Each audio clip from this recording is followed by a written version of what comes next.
How are you today? I'm good. Just out in the sun, doing a few interviews and, just relaxing before I've got to go out on tour again. So you're not in Victoria today then because there's not much sun around? I live in Perth. Oh, right. Yeah, so everyone else lives in Victoria. Ah. I've lived in Perth for a number of years and have a quiet family life over here compared to the hustle and bustle of Melbourne. How does that work with your band being, I'm just going to say, how does it work with them being in another state so far away? But then you guys are overseas a lot playing in that too, aren't you?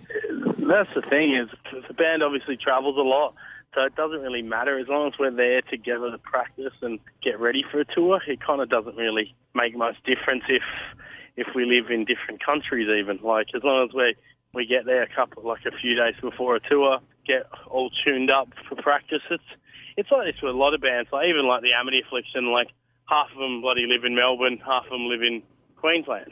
Right. And yeah, it's one of those things where it's the modern thing where it's so cheap to get on a plane when you need to go practice, and yeah, we'll fly to Brisbane just before Warped and then practice for a few days and then be ready for the shows. Right, and like you actually do say in your press release that Confession is like a football side.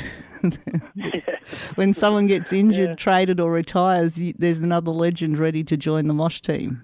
Yeah, I think that's the best description, because we have gone through a lot of members and the band kind of like, it's still existing, it's still having fun, it's still playing good shows, and that's what's kind of cool is even some of my mates who have been in the past are like, I've got this come up, or I've got to go to work, or I've got to do this. I've always got, like, one of my mates will be like, I'll play bass, I'll come out on Warped, or I'll come out on Soundwave and play for you, or like other friends have got to go to Japan and stuff to play, and things like that. So it's some people get to experience it as well and experience playing some good shows, even if they're not actually in the band.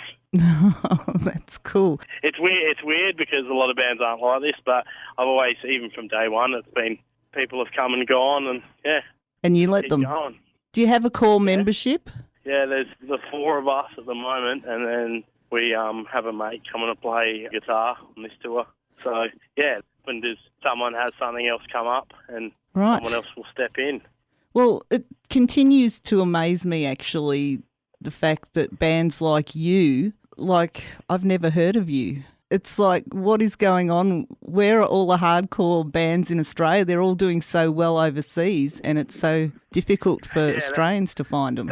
That's the thing. Like, in Australia, it's like, it's such a, like, different kind of world to everywhere else, you know? Like, we all play, we all tour, we all do things like Soundwave and Warped and stuff, and they obviously do pretty well.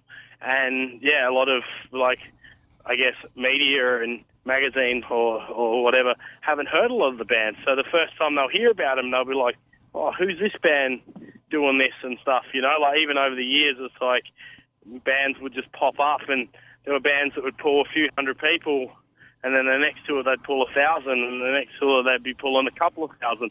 And people are like, holy shit, where'd this band come from?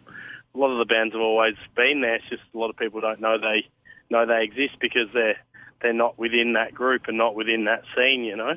So how did you get so much, like, recognition overseas then? Did you have to go over there to play? Did your record company have something to do with it? We did, like, a lot of stuff overseas, and my previous band did a lot of stuff overseas. So it was one of those things where we made a lot of friends, and they kind of were like, hey, we'll put you on this tour and we'll send you here, and people email us to go, do you want to go to Japan, or do you want to come to Europe? Or, it's one of those things where we lots of stuff came up, and we always seemed to be touring, and done Europe a bunch and done Asia, and I've done America a bunch of times with a few other bands. And so, over the last lot of years, I've managed to go to a lot of places. Very cool. And what I've picked up in just over 5 minutes is that you're a really nice bloke with a lot of friends. Yeah, somehow. I don't know why I have so many friends in the music industry. It's because I've toured so much, and a lot of my friends' bands, I know you make good friends when you're always on tour and stuff, and you make close friends, and if the way music should really work is friends help out friends. And I think because a lot of the bands are from the hardcore scene or the metal scene and stuff, that's always been the core ethic, and it's still the same today. Even like my best friends playing Parkway Drive. Parkway Drive take us out on tours. They're the biggest heavy band in the country right now, and they still help out their friends. They still take their friends' bands to Europe or to around Australia and stuff like that. They're always looking to help out people rather than, just letting, like, the band actually has the input on who's on the tour rather than a management or a booking agency or something like that, you know? Yeah, well, speaking of Parkway Drive, you did just do their 10-year anniversary tour with them. Was that just in Australia or overseas? Yeah, we did that in Australia. We did Europe with them last year and stuff as well. So I've been friends with them since their first ever show. So they've been my best friends ever since. So, yeah, they're like still put us on stuff, and because we get to hang out rather than just play shows. It's not just like you go on shows and you go on a tour and you play shows. It's like we just hang out, and the cool thing at the end of the day is we play some shows.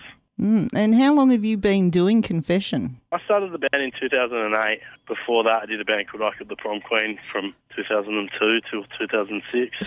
And then I moved to America to sing for an American band for a little bit. And then, I had a bit of time off and then started this band. Hang on a minute. I Killed the Prom Queen. They weren't Australian, were they? Yeah. Really? Yeah, we started that band in Adelaide. See, that's what happens. A lot of the time these bands, they make it overseas first and then you think they're from overseas. Yeah, totally. And it's somewhat of an American-sounding name, so people always lump the band into being, they must be from overseas. Can't even count the amount of times I did interviews and they're like, so where in America are you from? I'm like, I'm a bloody Aldinga in South Australia. I'm from the bush in South Australia. I'm not from America. Oh, that's really cool. Sounds like you've been living an interesting life. Anyway, do you do anything else outside of the band? Yeah, I own a clothing label that I do. It does print some shirts and sell some shirts, but I've got a screen printing company as well that I do, and I've got a family and stuff. I've got a daughter that's nearly 2 and a girlfriend that we have a nice quiet life away from the touring world and the music world, which when I lived in Melbourne, it was a lot more hectic and stuff. So now I'm away from everything. I've got a nice quiet life with my family and my dogs. And you're about to head off on the Vans Warped Tour, the first one since 2002 in this country. Yeah, I went to the last one and I went to the first one so long ago. So it's kind of really good to be able to finally be able to play this thing. When I was a kid, I was like, imagine playing this. But watching Blink-182 and Body Jar and all those bands up on stage, I'd be like, imagine playing something like this. This will be amazing. And then, I don't even know how many years later it is. 100 years later, I've finally able to do it. So I'm stoked because there's a bunch of my good mates' bands on it and be a real good hangout. And then also Mill and Colin's on it, and Mill and Colin are amazing. So I'm really excited. Yeah, definitely. I was lucky enough to talk to Mill and Colin a couple of weeks ago. Oh, really? I'm so excited to see him. It's one of those bands. Because we just did Soundwave this year, obviously, I'm like a massive Blink-182 fan. And I'd see him and I'd be like, oh my God, it's Blink. Like sitting in the catering, I'd be like too scared to ask him for a photo. I was like, I don't want to be that guy. But I've been super obsessed with him since I was like a 15-year-old girl when it comes to Blink-182. Well, that's good because you'll be able to know how to deal with your fans who are feeling the same thing about you. Yeah, I try and go and talk to the fan base and stuff and not seem like I'm a person in a band. I like people knowing me for being a person, not just a person on stage, So I always try and go chat to people and have a good conversation.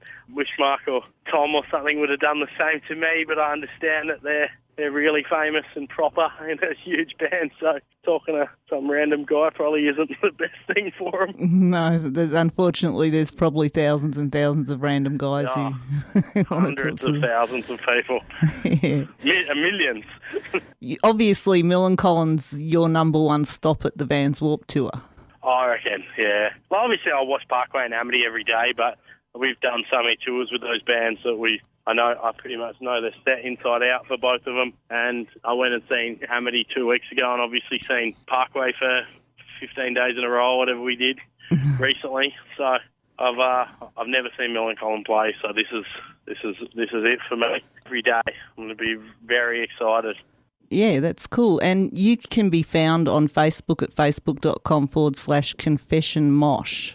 Yeah, yep. You don't actually have a website? No, there's no real need. Like, honestly, people don't really... Oh, okay, a small percentage of people check a website compared to checking Facebook or YouTube or Twitter or Instagram now. So we have everything else, and that's kind of how people can talk to us and chat with us or write to us, you know. And you mentioned your daughter and your girlfriend, but from what I'm seeing just looking at your Facebook, you've got a dog too, because there's a video on there to meet the family. Oh, yeah, my two dogs were just going crazy while I was trying to do the Walt introduction. They were trying to, like, bite the child while she's laughing. So they're I'll have to watch friends, it. So. Oh, cool. Yeah, she's obsessed with those dogs and they're obsessed with her.